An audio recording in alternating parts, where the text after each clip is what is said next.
আন্দোলন চলতেছে ফরিদপুর জেলায় ভাঙ্গা সিটি নামক বিশাল বড় একটা জায়গা। হ্যাঁ, ভাঙ্গা সিটি। তো এই আন্দোলনের কবলে পড়া দেশের প্রতিদিনের কোটি টাকা ইনকাম করার মানে দেশের এত বড় একটা খাত যেখান থেকে প্রতিদিন ইনকাম হচ্ছে, তারপর সেই টাকা দিয়ে ঋণ দিচ্ছে। পাবলিক ভুলেই গেছে যে ঋণের টাকা দিয়ে বাংলাদেশে পদ্মা সেতু নামক যে অবকাঠামো সেটা নির্মাণ করছে, এক্সপ্রেসওয়ে নির্মাণ করছে।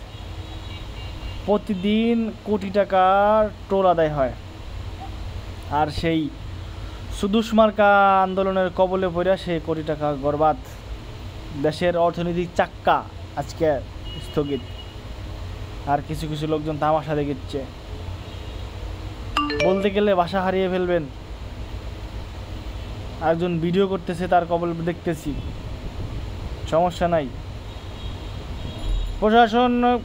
প্রশাসনের দিকে তাকে বলতে চাই, ভাই আপনারা হয় এই দাবি দেওয়া মেনে নেন, আর না হলে এগুলোকে কেমনে সরাবেন রাস্তা থেকে সরান ভাই। বাংলাদেশের সরকারকে বলবো, আপনি দেশ চালাতে আসেন না, যদি মনে করেন প্রশাসনিক ব্যবস্থা মানে এই বাংলাদেশের এই উৎকৃষ্ট জনগণকে ঠিক করতে আপনার প্রশাসনিক ব্যবস্থা আরও জোরদার করতে হবে। আপনার কানে কানে বলতে চাই, এই উৎসাহিত জনগণ, পাছায় আঙুল দেওয়া জনগণকে ঠান্ডা করতে হলে আপনার প্রশাসন ব্যবস্থা আরও জোরদার করতে হবে। কিছু হইলেই রাস্তা বন্ধ, কিছু হইলেই রাস্তায় আন্দোলন, এইগুলো চলা যাবে না।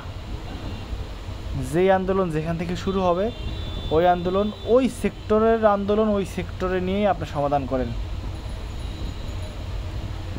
দেশের অর্থনৈতিক চাকা দুর্বল করে দেশের ভাবমূর্তি নষ্ট করার একটুখানি দেশ বাংলাদেশ।